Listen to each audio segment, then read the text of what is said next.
When it comes to getting a game to run well on your PC, there's the easy way, and then there's the right way. Here's the easy way. Just copy what I have on the screen there. Stick around for the right way to do it.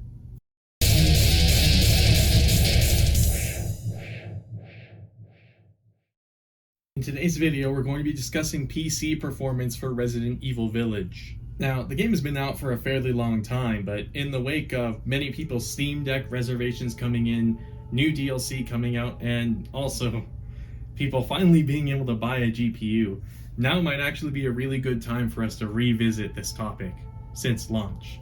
Village is an absurdly well optimized game, especially considering it's a AAA game. It runs better than a lot of AAA games actually, and I'm not even talking about low-hanging fruit like Bethesda. It's actually quite a marvel how well this game runs given how good it looks. That being said, there are definitely ways we could squeeze more out of it, and there's a good handful of reasons why. For one, you could take Mercenaries mode pretty seriously. I know some people do, and increasing frame rate is a great way to reduce latency. Or you're a single PC streamer or Let's Player, and you don't want your comments or your chat to harass you to buy a new computer. And of course, there's also the instance that you could be running on aging hardware, which is very applicable for this game. You can actually run it on an IGP. So this game runs on a variety of hardware, but that doesn't mean it runs well. There are ways we can make that happen though. A handful of what I show in this guide can also apply to other games as well. This is to give you a general toolbox for optimizing other games, including RE Engine games, especially RE Engine games, as a matter of fact, as a lot of them behave very similarly. This video is long, but it's not exactly long-winded. We have a lot to cover here. In this video, we're actually going to showcase a couple of things. One of them is gaining more FPS. Another thing is cutting down on latency and fixing microstutter. We'll also be talking about cutting down on power usage. This is especially going to be helpful on something like the Steam Deck. Everything I talk about in this video is to help you get maximum enjoyment out of the game. You don't want to deal with microstutter as Ethan rudely pushes his way through doors, never considering to knock, because, after all, Ethan is quite the opposite of Walter White. He is the one who doesn't knock. Actually, I believe there's a door he knocks on once, but that's besides the point. After we cover just raw performance, we're also going to be talking about mods, because you might be very interested in those as well, especially if you feel very claustrophobic in the game. You can probably guess what mod I'm going to suggest already. I'm even going to be talking about the Steam Deck. This is my personal one, by the way. Should probably clean the screen. So this really is the ultimate optimization guide. All of the info I could possibly think to give you is going to be in this video. I plan for this to be an entire series where I cover every single RE Engine game, and then we move on to MT Framework. We're going to talk about every Capcom game you can run on a computer. Maybe even emulation. We'll see if we get there. So let's get started, shall we? In this section, we're going to be going over some intermediate concepts you might benefit from being familiar with. Don't worry, I'm not going to overwhelm you. I'll be explaining these concepts as intuitively as I can, because understanding these is actually key to understanding what to expect from your system. I'm going to have a pre-made preset later in this video. You can just copy those settings if you still can't wrap your head around what I'm going to be talking about. And unfortunately, it's a lot to talk about, so I don't judge if you want to just skip to that. I'm throwing in this section first because before I give you a performance optimized preset that looks suspiciously like max settings, I want you to understand how I got there. And if you find it's not best for your specific system, you can have the tools to very quickly tweak it to be more appropriate for your hardware with minimal work and effort. If you're an advanced PC user, a lot of this will sound really familiar. The first concept we need to get out of the way is GPU load. I'm going to explain why some of you might actually benefit from turning your settings up as opposed to down. Here is the game running at minimum settings at 1080p on a 4K capable graphics card and CPU combo. I want you to pay close attention to the two percentages you see in my performance overlay. The one on the bottom is for the CPU, and the one up top is for the GPU. This video game, like many others, should be a GPU heavy workload, yet the GPU utilization is in the low 20s. Most of you will want the GPU percentage to be as close to 100% outside of some specific cases we'll cover later. If you install an on-screen display monitor for your system and see that GPU utilization isn't close to 100%, and you're not intentionally capping your frame rate, turn your settings up. You're leaving perfectly good performance behind. A low utilization percentage means that our GPU is possibly in a low power state, and you can see this by the power draw over to the right of the graph.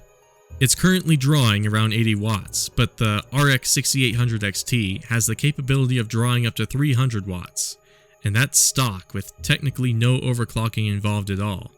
We can also tell because this modestly overclocked and undervolted 6800 XT regularly hits 2.6 GHz in clock speed, whereas out of the box, my Phantom Gaming 6800 XT runs at 2.5 GHz. But as we can see in this graph, it's actually around 1.5 at the moment. We are missing an entire gigahertz worth of performance. This is essentially the GPU running at a little over half of its theoretical speed. This is why understanding the technical specs of your hardware can be very beneficial, because you can glance and be able to see if your PC is running the way that it is supposed to.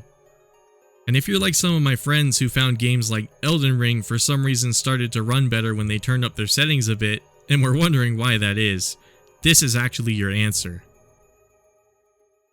The reason I'm showing you this is because if you're playing on the lowest settings and you're still getting absolutely lackluster performance, it might actually benefit you to turn those settings up. It sounds insane, but there's method to the madness. I'll explain why, but if you're not interested in the science behind it, I'm leaving a time code, or a time stamp, as some of you may call it, and you can just skip to that point. We're going to talk about computer science a little bit. Now, the reason for this is that as you turn your settings up, your GPU needs to do more work to draw each frame. Now, when it has to do more work to draw each frame, it's going to make one of two choices. One, if there is headroom to draw more power and the card isn't too hot, it will draw more power, and it will get that extra amount of work done from you turning up your settings in the same amount of time as it would before you turned up the settings. This is because as your GPU soaks up more power, it will dynamically increase its clock speed, and that clock speed is key to getting those frames rendered faster. The clock speed is fully dynamic. It gets adjusted based pretty much on how much power, also on temperature. If your card is getting too hot, the clock speed will actually lower as a means to protect itself. That's what the silicon's doing to prevent dying. Ideally, those more intense frames should be able to be rendered in the same amount of time as it was previously before you raised your settings. If you have an on-screen display, this also results in GPU utilization percentage going up. And if there's headroom in your GPU your utilization will go up, your clock speed will go up, your power will go up, but your FPS will remain relatively untouched. That's why sometimes you can raise settings without it costing any performance. It's because the GPU isn't sacrificing enough to warrant needing to draw those frames slower. However, if it cannot do any of that, it will make option 2, and that is to just bite the bullet and just take a longer time to draw the frame. Now, there actually is a way to force your GPU to make option 2 despite having power budget and despite having utilization budget and clock speed budget, and that is called low power state. Essentially, it's telling your GPU, I don't want you to suck up too much power. I don't care how long you take to generate frames. Most high-end GPUs can actually get pretty reasonable frame rates in low power state, but it's not ideal. You paid, what, like $800 for a pretty high-end card? You should probably get the most performance out of it if you plan on playing a game. That's why low power state can be a bad idea sometimes. In low power state, the GPU simply is not concerned with how fast it is drawing frames. It will just draw them. And it will do it with the least amount of power, the least amount of clock speed, least amount of utilization it can make up. This is also the case if your CPU utilization is above your GPU utilization. This is actually what we call a CPU bottleneck. And a CPU bottleneck is a really bad situation to be in. In a CPU bottleneck, your GPU is actually idle, waiting on the CPU to deliver it the blueprints for every frame. So your CPU needs to be able to keep up with how many frames your GPU can draw. Most low-end modern CPUs can do this just fine, but if you're playing on aging hardware, this can be a big problem.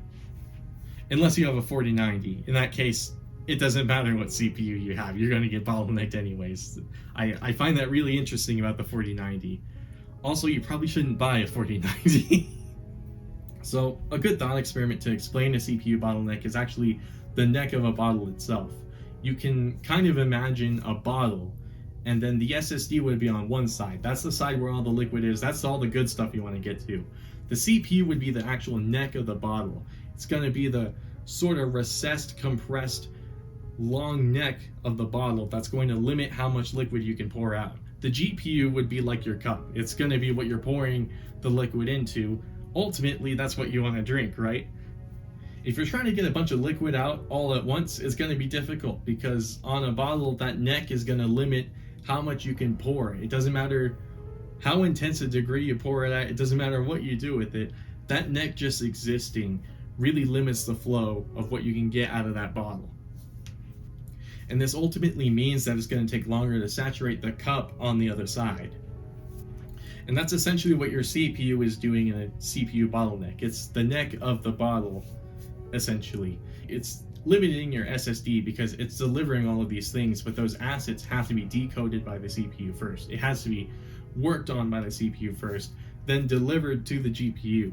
And the CPU being the weakest link in the chain means that those assets aren't getting to your GPU in time. So increasing the GPU utilization and decreasing the CPU utilization would effectively be like expanding the neck of the bottle and also making the cup bigger.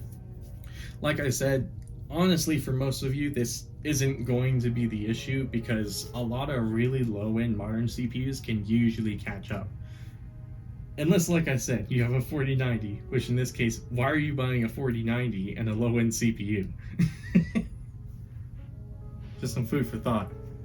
You can create a more CPU bottlenecked workload for your GPU though by lowering your resolution, and this is because the GPU has less work to do on its end, so it has more ability to request more frames, which means more potential to overwhelm your CPU.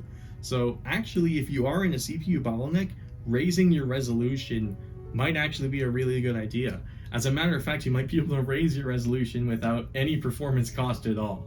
So yeah, sometimes high resolution gaming, it does have a really good purpose. Now, if you're wondering how I get all these performance statistics on my screen, I personally use a tool called RivaTuner Statistics Server in conjunction with MSI Afterburner. These are both on-screen display softwares.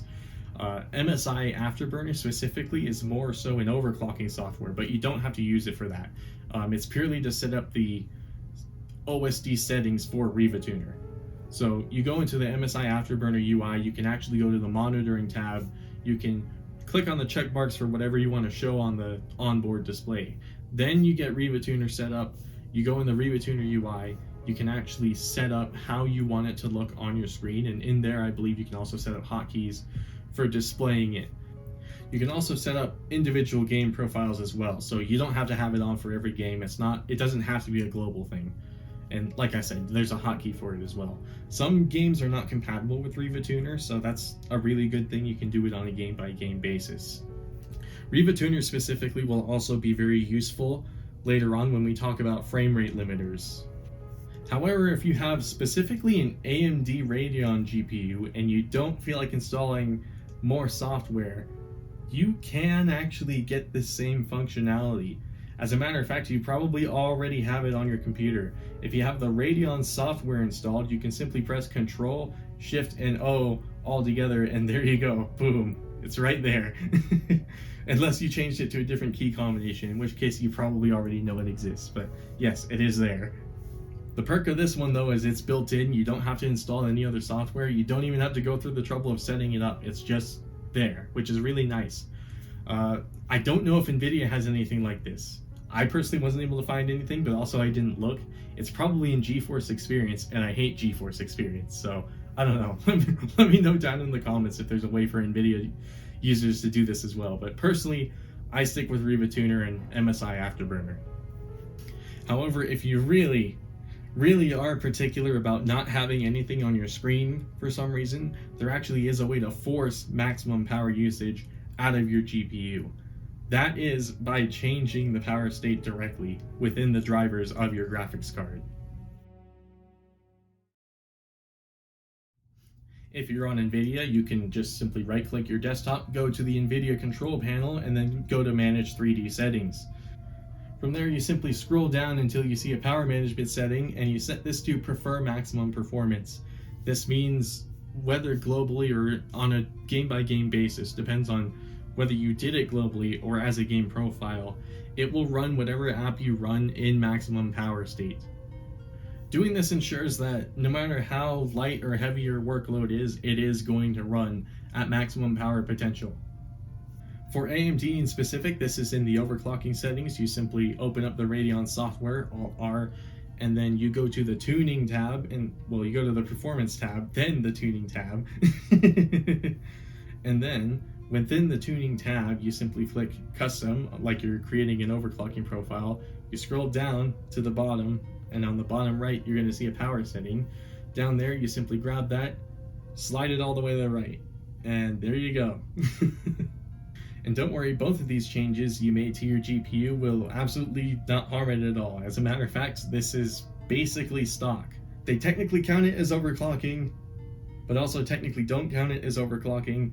AMD and NVIDIA, they can never decide. So now after you've performed this, go in game and set your frame rate to variable within the graphics settings, and then there you go. You should see a whole whack ton of FPS. And if you're not seeing a whole whack ton of FPS, it probably means your GPU utilization was already being saturated. Setting frame rate to variable is essentially telling the game that it is allowed to render as many frames as it possibly can. This alone can be one of the biggest improvements to performance, and you didn't even really have to touch the graphics settings. Now, the downside of telling your GPU to suck up more power all the time is that it's going to suck up more power all the time. As a matter of fact, it's going to suck up as much as it possibly can. Next, we're going to talk about frame rate caps. This actually ties into the whole power thing I was about to talk about, but also it fixes microstutter and even makes your games look smoother.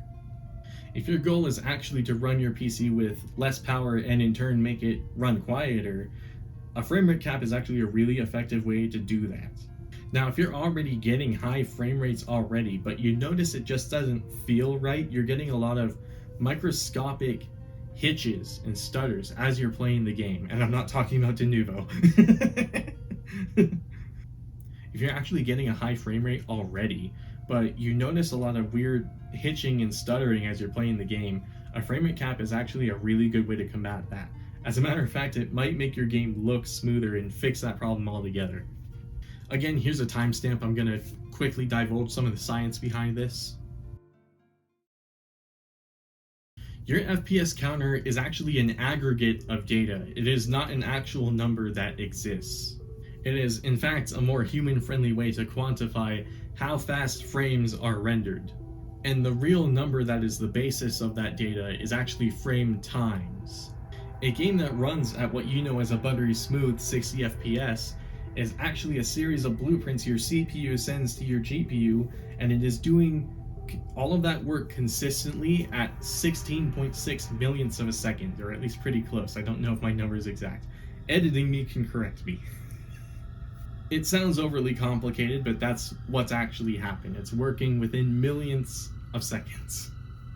Now, in that definition, I use the word consistently, and that's intentional. That word is actually very important.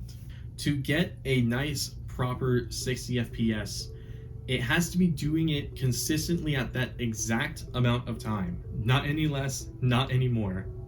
Because you can have one frame rendered in 10 milliseconds and then the next frame be rendered in 30 milliseconds, if it just happens to be averaged in a way that still equals 60 FPS, the FPS counter will still read 60 FPS. But it's actually not 60 FPS because, as I told you, it's around the 16 millisecond mark. And that's actually why you'll have the frame counter tell you that it's 60 FPS when in fact it doesn't really feel or look like 60 FPS. It looks like a pile of garbage. It's actually because that 60 FPS number is an average a non-existent number that is built on the foundation of numbers that do actually exist. And by the way, that's not a bad thing. It's better than telling everyone I can run all of my games consistently at 8.7 millionths of a second, given the maximum theoretical power is being drawn, etc., etc. But before I get too caught up in semantics and my own personal molding for math, let's look into how to fix this before you click off the video. In NVIDIA control panel, remember how we opened that earlier? Under your 3D settings, you can also set a maximum frame rate. That's a really good way to limit your frame rate. Just take that option, set it to 60 FPS, set it to 120, set it to whatever your monitor supports. If you're using a monitor that supports async, whether that be G-Sync or FreeSync, you want to set it to the exact refresh rate of your monitor. Now, if you're using a monitor that doesn't have any of those refresh technologies or anything like that, you'll want to set it 3 frames below the maximum refresh of your monitor. If you're using AMD, you can actually do the exact same thing within the Radeon software. It's called Radeon Chill. You simply click on the cog in the corner, go in graphics, then you can pick whether you want it to be on a game-by-game basis by clicking game options, or you can set it globally. Simply scroll down until you see Radeon Chill, and then you can set a minimum and a max. Set the max to what your monitor can support, and then set your minimum 3 to 1 frames below what your monitor is capable of. Now go in game and then set your frame rate to what your monitor supports. So that could be 60, that could be 120, that could even be variable. Say you're on a 144 hertz monitor or something like that. If your PC is powerful enough, it can hit that frame rate while also not using all of the power it can use. And this is ultimately how you save on power. Now, a really good way to save on power is also to use half of the frame rate afforded to you. But in a shooter game like Resident Evil Village, it might not be very fun. So I'll leave that discretion up to you. Also play around with it. I've noticed on some systems with a 60 Hz monitor, setting it to 120 actually gets the full benefits of the frame rate cap. Sometimes you set it to the exact refresh of the monitor. This is why an on-screen display is really useful. Each system is different. Definitely play around with it. You don't necessarily need an OSD, of course. You could also just go by feel. But personally, I'd rather know than think I know. Also, depending on your monitor, you might want to consider turning on or off VSync. VSync also impacts your frame times. If you have an OSD installed, you can verify that you're getting the most optimal frame times just by looking at a little line graph below your frame rate. Ideally, you shouldn't see too many deviations in that line. If you're using RivaTuner, odds are it will be completely straight. For example, you'll see me using RivaTuner to cap my frame rate. Mine is a complete straight line. You probably won't see any deviations at all unless the game is struggling to load something. On some systems like the Steam Deck though, you won't be able to get a completely straight line, but the idea is to get it as consistent as possible, to get the smallest deviations you possibly can. And this is why you probably want to play around with VSync and your refresh rate within the display settings. By the way, if the in-game frame rate cap doesn't work for some reason, or you happen to be playing a game that doesn't have one accessible to you, this is where RivaTuner comes in. In the RivaTuner UI, you can actually set up a max frame rate, and you can also do it on a profile basis. So you can do it depending on what game you're playing. It doesn't matter. Like I said earlier, I find RivaTuner gives me the most consistent results. It basically makes the line as straight as I've ever seen it, so that's good to know. After that, your game should feel very smooth to play, and as a matter of fact, you might even feel less input lag. It really depends on your system though. It also depends a lot on the game. Some of you will reap less input lag, some of you might gain slightly more. It really depends on your system. Now, if you really want to cut down on power draw, allow me to bend your ear and tell you about a little thing called undervolting. I'm not going to provide thorough undervolting or overclocking instructions just because I'm not the most confident about how to do it. I've been doing it for years, but I personally don't feel extremely confident about it. But yes, you can actually run your graphics card outside of spec. You can feed it less power than it's supposed to have. You can actually feed it more power than it's supposed to have. That's how overclocking works. It does come at the risk of your hardware though if you push it a little too far. Now, usually you can dial it back if you start to notice some errors or crashing, That's usually a good indication that you're pushing it a little too far. If you're reckless with it and you do crazy increments, you can actually damage your hardware. So hence why I'm not going to talk about it any more than this. But it's a great way to cut power or gain free performance.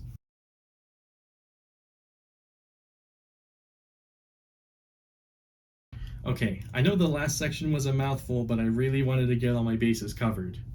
If you still have questions, feel free to ask below in the comments. I can try to answer as many as I can. Other people will try as well. If you didn't understand any of what I was talking about, don't worry, you're not stupid. These are somewhat intermediate PC gaming magic, I suppose you could call it. So it does take quite a bit of work, quite a bit of research, quite a bit of practice to really understand all of this. If you did follow my instructions, however, you should be good. The reason I wanted to show you these concepts is ultimately to make my preset work even better and also give you tools to help it in case it actually makes things worse. Ultimately, it's nice to have for troubleshooting. Truth is, every PC is different, so I can't just give you a blanket preset. This is to give you the tool set to quickly optimize things for your system as well, because my preset works really well for a 5800X 3D and a 6800 XT. You may not have that kind of hardware, so really important thing to keep in mind. The concepts I showed you will help you fix most of the common problems you might have with this game, and also it's just good practice to do anyways. It actually helps quite a lot in a lot of games.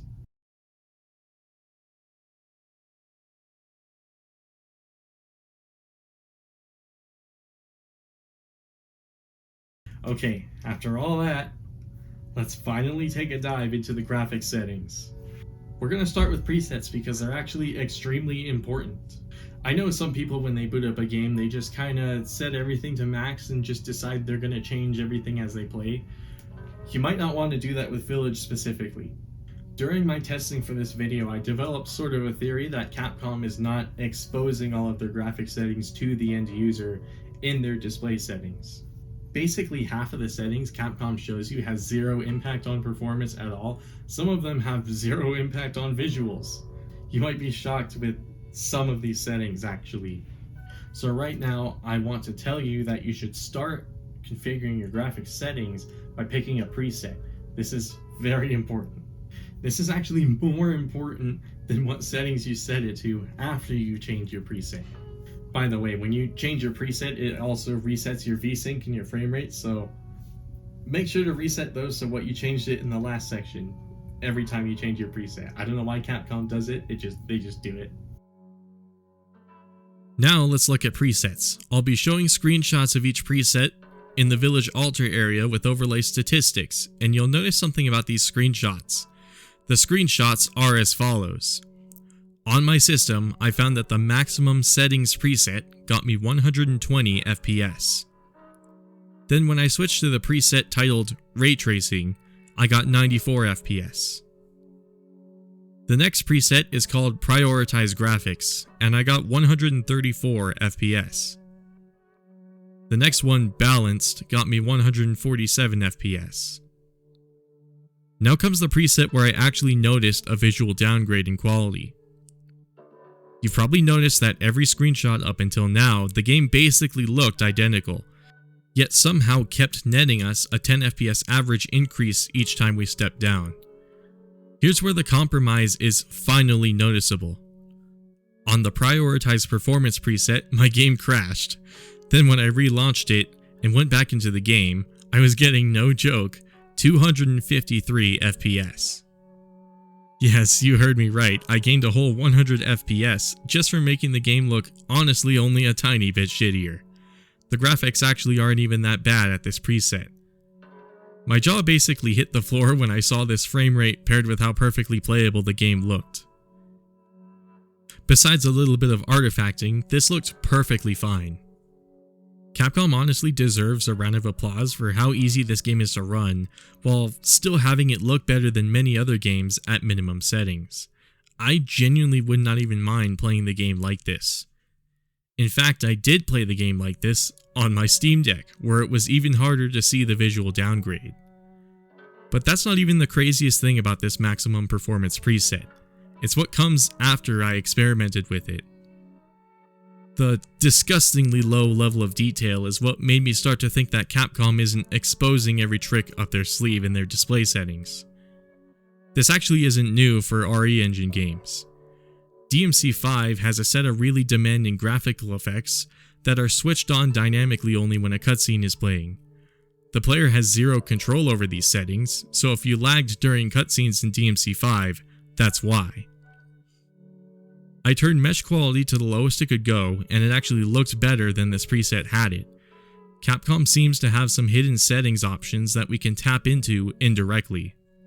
But like I said earlier, the prioritized performance preset is really the only one with a noticeable downgrade in graphics quality. The good news is, we can make up for those ugly aspects very easily. So yeah, choose any preset that looks appealing based on the frame rate you want to target. For my settings, we're starting with the prioritized performance preset. Now go through and change all the settings to what you see on my chart here, and make sure you do it from top to bottom. I'm offering 3 different presets. The native preset netted me 150 FPS, and I was able to play the game at what basically looked just like max settings, but with at least an additional 30 FPS on average. And this is at native 4K resolution, no FSR or interlaced rendering involved. The next preset is what I like to call the FSR preset. I was able to get around 174 FPS in this area on this preset. Basically follow the same instructions as my native res preset, except don't touch any settings related to FSR besides enabling FSR itself. This 174 FPS figure was with FSR Ultra Quality. The FSR preset you'll probably find will make the game look a little blurrier, especially if you're used to native 4K. This is the compromise you'll have to make with FSR. However, I do have a few ways to alleviate that. Later in this video, I will bring up Reshade, which is a really lightweight, universal game mod that introduces graphics effects into almost any 3D game ever, pretty much. Reshade has several really lightweight sharpening filters and effects to help you better emulate the look of native 4K resolution. This works for both AMD and Nvidia, and presumably Intel GPUs as well. My favorite reshade effect is actually Fidelity FX Contrast Adaptive Sharpening. This one setting makes FSR so much more bearable without eating all that performance that you're using FSR to gain. If you have a Radeon card and you don't want to install another program, you can also use Radeon Sharpening in the Radeon software. Next preset is what I call the Interlaced preset. I got a whopping 200 FPS with this preset on my system. However, interlace can look really bad depending on your tastes. It'll definitely be sharper than the FSR preset, however, it then has the inverse problem of seeming a little too sharp, causing pixelated distortion in distant objects, due to the fact that some portions of the screen are rendered at half resolution. You might be able to use a reshade filter to get around this one as well, but I've never tried it. This is ultimately the compromise you will absolutely need to live with if you want this big of a performance jump. Those are all the presets I have to offer you. You'll notice most of these presets are set to max, but I assure you, you should definitely end up with more performance afterwards. If not, you can just use an on-screen display to help you figure out what settings are causing you trouble. When you pick the prioritized performance preset, then set most of the settings to max, you'll find the game really doesn't look that much different from maximum settings, yet you're getting the performance of basically the balanced preset. Besides knocking your GPU out of low power mode, this too should be the biggest improvement to performance. It doesn't get much better than this. That being said, if you are really in trouble and still need some more FPS knocked off, we can now start talking about each individual setting. I essentially tested this twice. My first run, I turned every setting to max and then recorded how many frames I gained by turning each setting in specific areas in the game. What I found was that turning these settings down didn't even net me any FPS at all. And yes, I made sure I was using my full power budget. My power usage wasn't going down at all. Turning down settings had almost zero impact on both performance and visual quality, which was definitely bizarre to say the least. I then tested this again but did it the inverse way, starting from the lowest settings and increasing each setting, recording how many frames were lost. I got slightly more promising results this way, but it overall led me to the exact same conclusion. As a matter of fact, I found that some of the images Capcom shows in the display settings are sometimes misleading. It genuinely threw me off quite a lot as I was doing this. Let's first show the settings that turning down made the biggest impact. Mesh quality affects the visual quality of the models that appear in the game. Turning mesh quality from low to high to max lost me about 5 frames with each step. However, it's more to do with how it works and less to do with the meshes themselves. Max meshes simply means that all LOD optimizations are turned off, and all meshes, no matter how far they are rendered at full quality. So if you don't mind popping every now and then, turning them to high will gain 5 FPS. There's no performance nor visual difference really between high to medium. There is performance to be gained with low, however, and some of you might find low meshes perfectly reasonable. The low mesh setting is actually better looking than the mesh settings from the Prioritize Performance preset. Next is ray tracing. This one probably shouldn't be a surprise. It was the biggest performance hog regardless of what settings I used. As a matter of fact, regardless of what preset I used, I still wound up with 94 FPS. It almost didn't even matter what my other settings were. No, really, I didn't gain any FPS with using ray tracing on low compared to high. I also didn't gain any when turning off screen space reflections or ambient occlusion. It made zero difference. Really, the only performance hit related to ray tracing I found was just turning it on in the first place. However, this may just depend on your GPU, as I imagine a Radeon card handles ray tracing differently than an Nvidia card. As a matter of fact, back on my 2080 Super, I did gain FPS when running ray tracing on low compared to high, so it really just depends on the architecture. And if you are one of the 10 people on the planet who got a 4090 on launch day who isn't a scalper, it probably doesn't even matter at all. Also, welcome to my exclusive club. I managed to beat the scalpers and get a 4090 for MSRP. Hooray! We only paid a slightly insane amount of money instead of a really insane amount of money. Next up is ambient occlusion. These are the shadows that appear when geometry intersects with one another. However, it doesn't appear in this game as often as you think it would. A lot of the ambient occlusion isn't rendered at all. It's pretty much baked into the maps. Even in areas where ambient occlusion would make sense to turn on, there are some objects that don't appear to be occluded at all. I technically lost an entire 50 FPS going from no AO to Fidelity FX CC AO or whatever BS AMD wants to call it. However, my baseline frame rate for this test was 400 FPS because I was inside a house with absurdly low settings. Out in the open wild, I lost more like 10 FPS. The amount of FPS you lose is actually relative to how many you already have, so even though this sounds like a massive performance loss, it's actually not. I'd actually be giving you percentages instead of a number of frames gained if I wasn't so goddamn horrible at math. Also, most people are bad at percent math in general, but I figured I should mention it. If you think you won't even notice it, turning off AO completely might not be a bad idea. Most games, if you turn off ambient occlusion, they start to feel lifeless, but Village apparently seems to bake this into a lot of things. I suppose if you're a big fan of Lady Dimitrescu though, it's an essential setting. The next setting is subsurface scattering. This is the effect that helps make it look like light is being diffused across skin. The display settings example image makes it look like a big difference. However, in-game the difference is virtually non-existent. Believe me, I tested this multiple times in multiple different ways. You interact with so few human characters in Village, so there's very few opportunities where you'll even notice this. They don't even apply this effect to Ethan's own hands for some reason. Then when I was experimenting with this setting, I realized the Duke might be the perfect example, since you actually meet with him more than a handful of times. So I bought a sniper rifle off of the Duke and pointed it right at his bling bling from Johnny Test looking ass.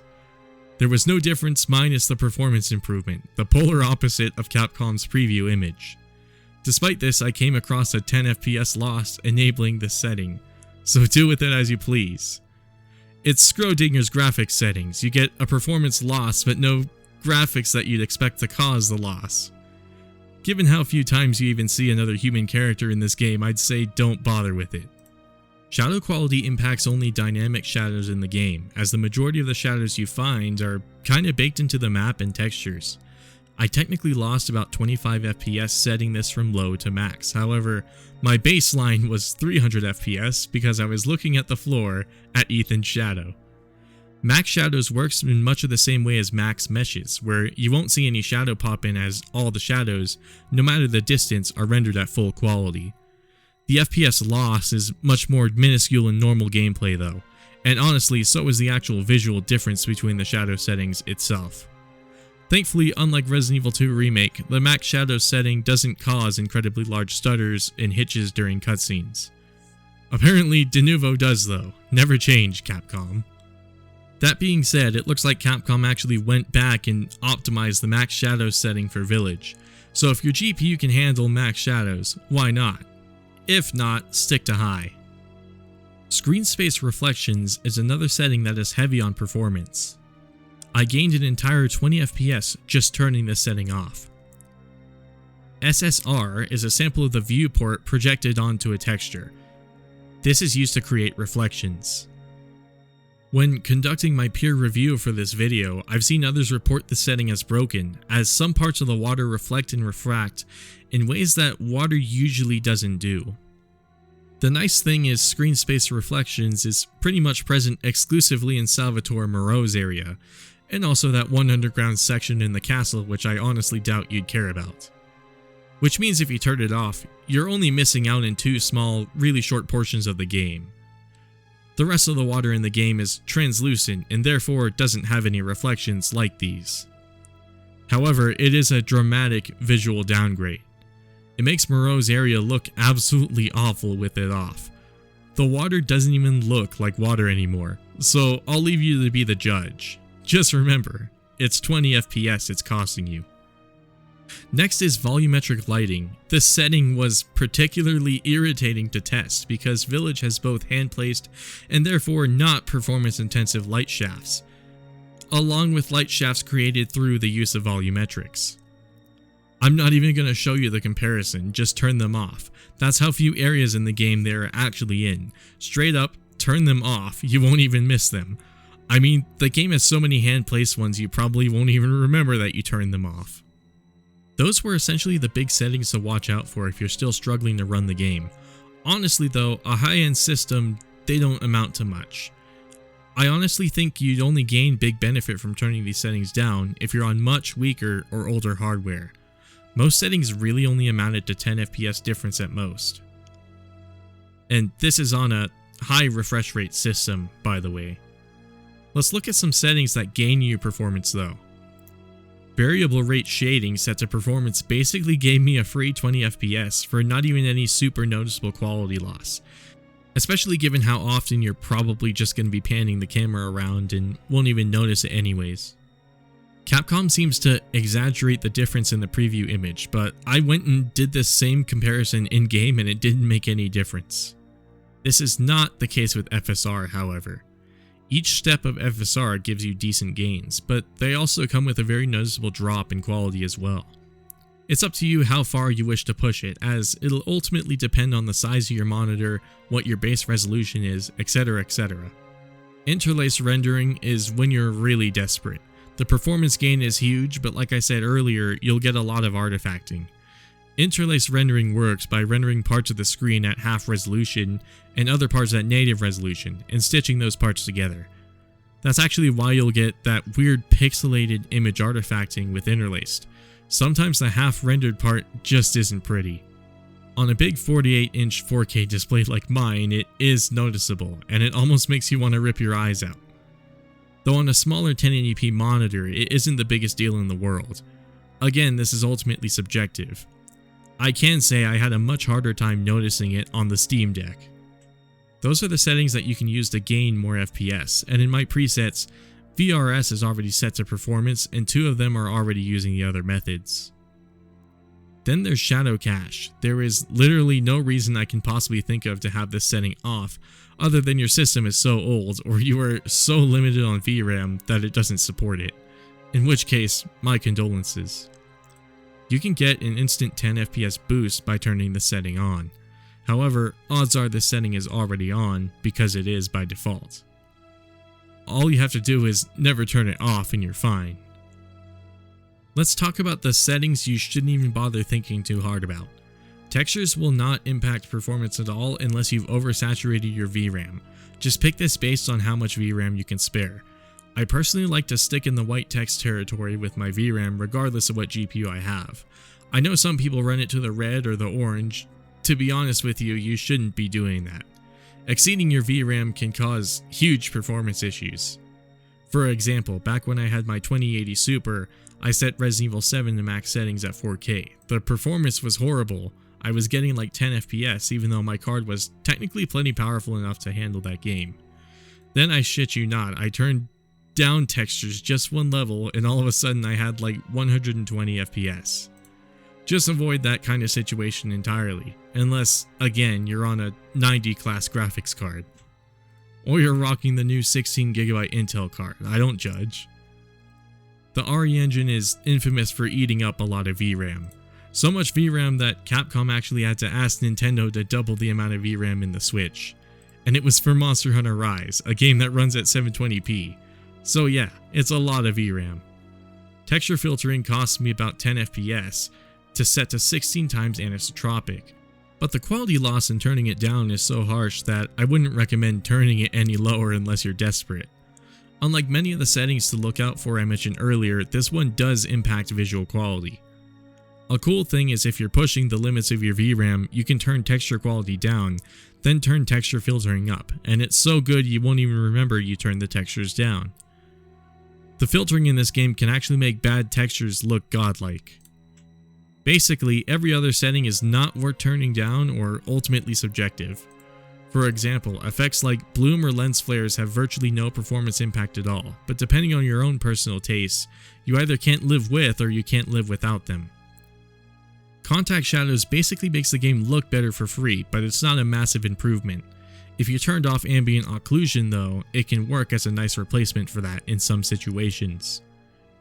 Then there's settings like film grain that are poorly implemented but otherwise harmless. Why Capcom decided that film grain should be a bunch of white pixels randomly tossed around the screen and nothing else is beyond me. It is honestly the most abhorrent film grain I have ever seen in my life. The most embarrassing part is previous RE Engine games like Resident Evil 2 Remake had film grain. It was bad in that game too, but not this horrible. They also had to shoehorn this god-awful film grain technique into Monster Hunter Rise as well, presumably for Capcom to troll me by picking an even less appropriate game to have this genuinely miserable setting in. I realize most people probably don't care that the film grain looks like garbage and are turning it off regardless, but the reason that offends me is film grain can genuinely make a game look way better when used properly. A notable example that comes to mind is the original Dying Light, where they tweaked the film grain to play with the game's lighting so much, it actually combined to make the game look literally more photorealistic. That's enough of my nagging though. Now you should know what settings should be on your hit list the next time you need a few more frames. Alright, I forgot to mention, anti-aliasing doesn't have a performance cost, so do with it as you wish. We're in the second to last section of the video now. I'm going to dedicate this section to the Steam Deck.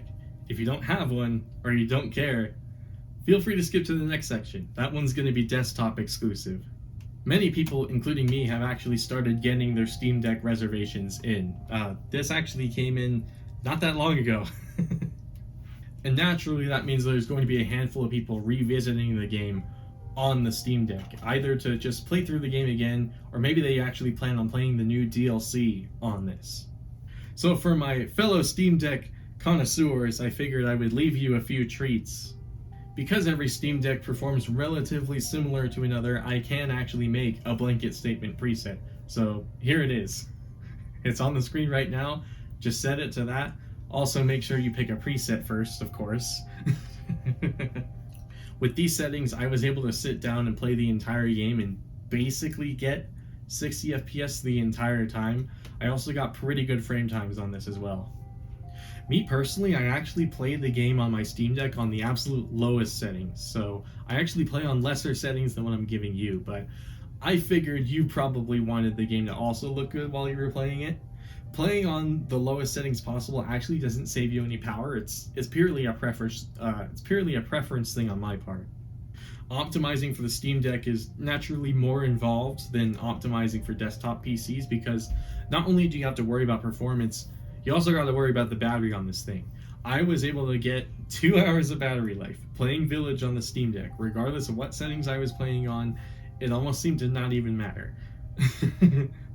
So unfortunately, that's probably what you can really expect out of this. Maybe someone in the comments can allude to something pretty helpful.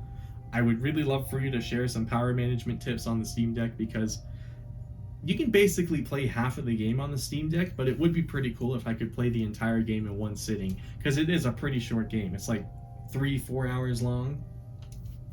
But yeah, sadly, I don't have any magic bullet for doubling or tripling the amount of battery life you can get out of this. However, it's also not that big a pain in the ass to just plug it in every now and then.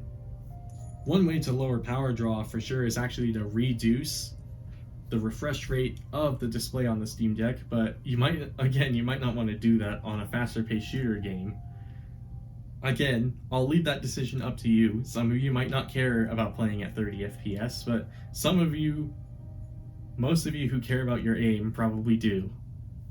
If this is your personal Resident Evil machine, however, I think you'll be totally fine. Other notes about the Steam Deck is actually the gyro aim. I really like using gyro aim in this game on this device. It's actually really nice.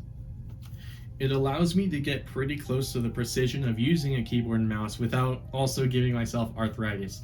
And it's a portable form factor as well. You can't really do this with a keyboard and mouse. To turn on gyro aim, simply go to the game's install page, click the controller icon, scroll all the way to the bottom to the gyro section, and set it to as joystick. And then you should have some more settings exposed to you. Set that to the left trigger, this guy down here. And now whenever you want to move the camera or make big swings while you aim, you can use the analog stick for that. But when you want to make finer movements, say you're aiming at a head, you can just simply hold this down and move the Steam Deck itself to really get that greater precision. I also turned on haptic feedback for the gyro. I personally like it. I know some people don't. That's totally fine. It's your device. You just rock whatever settings you want with it. I know some people hate gyro aim for whatever reason. I personally don't think it's the worst feature in the world. If anything, it's been really helpful. I've been using it ever since the Steam controller came out, but if you hate gyro aim, I suggest at least trying it. You might be surprised. But also, you have the option of turning it off if you really don't want it. The Steam Deck also has a huge array of control customizations. As a matter of fact, I use it to have my left trackpad. Pressing this in, I have this binded to Q so that I have access to the 180 quick turn literally whenever I want. And then on my right trackpad, I actually have it set up so swiping it can actually pause and view the map in the game. This is so I don't have to click the menu buttons up here, which can be sometimes a little out of the way. Those are just a few examples. You can absolutely make up any other utility you want. That's the nice thing about the Steam Deck. It is so heavily customizable. There are so many cool ways you can use a lot of the features on the Steam Deck. Now we're down to our last section, mods. I'm going to suggest some mods that won't necessarily make the game run better, but can improve both the visuals and your enjoyment of the game without giving up much. The first mod I'll talk about is the Lazy FOV mod.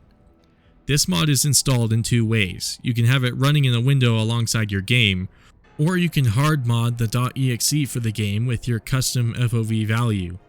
There's a few reasons you'll want this mod.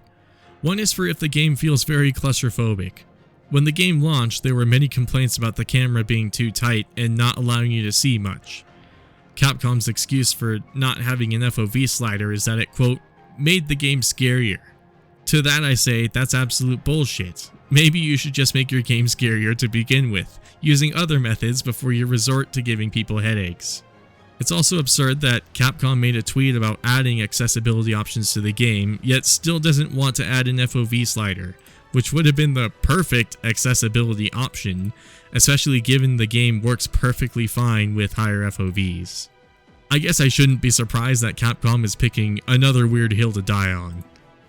Another reason you'd want this mod is if you're like me and you've played a lot of first-person shooters at a high level. I used to be big on Quake when I was younger, and I enjoy shooters significantly more if I'm able to have my goofy fish eyes. I can't really explain to you why I need to have it in a single-player horror game, I just do. Regardless of your reason, this mod is customizable, and I'm sure you can get it to suit your needs perfectly. The next mod I want to talk about is Reshade. I hinted at what Reshade was earlier, but I'll mention it here again.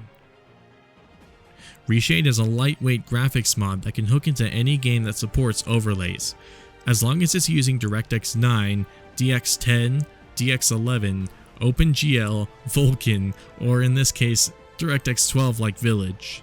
Reshade is heavily customizable and is actually how I make the gameplay footage you'll see on my channel stand out.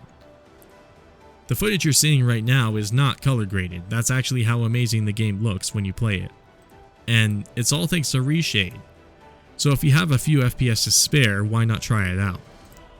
Each effect you toggle on usually results in a 1 FPS loss, and there are tons of presets for you to pick and choose from on the internet, with various levels of performance requirements. You can easily make your own preset if you're so inclined. Reshade is a per pixel shader though, which means the higher your resolution, the more demanding it is to run, so keep that in mind. Now that should about do it for everything I wanted to cover. Before I go, I wanted to make a few comments about Village in general. The whole situation with Village's graphics settings seems really bizarre, to be completely honest with you. Some settings are basically placebo settings, which is... I don't know why on earth Capcom would do such a thing, but hey, I suppose they have their reasons. And it's not that the game looks really good on low, it looks awesome on low, but that's not my issue with it. My issue is that when you go up to the higher graphic settings, there's not much visually gained, and it's nice because there's not a lot of performance lost, but at the same time it feels kind of like maybe Capcom went a little too hard on making the low settings look good, if you catch my drift. Capcom, I just want to say it is totally cool for you to make an ultra low preset or like an ultra low step for all of the graphics settings. Having all of those settings you kind of keep behind the presets exposed to the player would be extremely nice to have, especially for lower end hardware where even the low settings might be unobtainable. I know that's a bit of a stretch because you can run Village on the integrated GPU on like an AMD Ryzen chip. You could run it on the integrated GPU of like an Intel chip. I get it. I also don't get the extremely niche settings that end up being exclusively in certain parts of the game and then nowhere else. For example, the water. The screen space reflections within the water. First of all, I've seen some people say these reflections are broken. I personally think they're okay, but I also never took a magnifying glass to it. So I would totally buy that the reflections are broken. I don't currently know if they're currently broken in the current version of the game. Some of the peer review videos I watched to double check my own data were from around when the game first launched. No one's really making these optimization videos for these games after launch, if you know what I mean. So I think whether the reflections are broken or not, that's for you to decide. The nice thing about PC settings is if you're feeling very subjective about it, you can just turn it off. Personally, I like to leave them on. My beef with it, I suppose you could say, is that it's only in very limited portions of the game. It's basically in Moreau's section and then that one section under the castle. And it has such a huge performance drop that it's almost not worth including it. I feel like they could have found a better way to make the water look good without tying it to a niche graphics setting. It's sort of the same deal with volumetric lights as well. Like you play through the game and you see a lot of light shafts, lights created through the smoke, things like that. So you think there's a lot of volumetric lights, but the reality is a lot of those are hand placed and they're sort of baked into the geometry of the map. So there's a lot of fake volumetrics, there's a lot of real volumetrics. it's almost not worth turning them on because there are so many of these fake volumetrics that you probably won't even realize the real ones are real. You probably won't even miss the real ones. And because they also have a significant performance hit, it's kind of cringe that they're there in the first place, because in those same spots where you get the real ones, Capcom probably could have just put some fake ones. Back to what I was originally saying though, I wouldn't mind an ultra low step for some of the settings, because it seems like low is not giving you enough in some of these situations. It seems like the bulk of the performance gain from the prioritized performance is based on settings that are ultra low because they're lesser quality than low, but you don't expose them to the player. We know those settings are there. I don't understand why they're not exposed. You can have an ultra low preset. You can also have an ultra high preset if you really wanted to, Capcom. If you wanted to have you can have a preset called Extreme. You can put a little disclaimer on the screen when you select it, just like Kingdom Come Deliverance and a few other games. You can have that. You can have both of those things, Capcom. No one's gonna get mad. As long as the high preset looks pretty good and it runs pretty well, which it does, then you're good. You can experiment with the graphics as much as you really want to. I really do not think anyone would mind such a thing. No one's gonna bitch and complain that there is an ultra low preset. If anything, they're gonna hail you for it. Some other things, the game was also really weird to record in HDR. If you look in my footage, you'll see the darks are pretty crushed. I don't know what to do about that. I've tried a number of things, and it's very strange. The game also looks overly saturated when I tried to film my reshape preset, which sucks because that reshape preset looks so amazing to my own eyeballs playing natively on my OLED. So it's I don't know what on earth is going on. I kind of noticed this a bit with the Street Fighter 6 beta as well. So I hope this isn't going to be a thing in the final version of that game. I hope Capcom can kind of resolve the whole capture issues with the RE engine, because before Village even came out, even the other RE engine games had this problem where the brightness was just so weird when you recorded it through OBS. It's the only way I can think to get around it right now is to adopt a 2 PC setup and use a capture card. But because these games run so well, because you can reasonably attain them at 120 FPS on 4K, at 4K, no capture cards support that. They don't even support it pass-through. So that kind of experience feels bad, because now you're playing a really well optimized game at 60 FPS when you know you can run it at 120. It kind of sucks, you know. I really wish I could just capture HDR, good looking HDR in Village. Again, these might be very niche complaints. Odds are you probably don't care. You probably don't care. But I figured I would say my piece on it. Village is ultimately an amazing game, and I'm very much looking forward to the new DLC. I hope it's really good. But Village in and of itself is an extremely well-made game.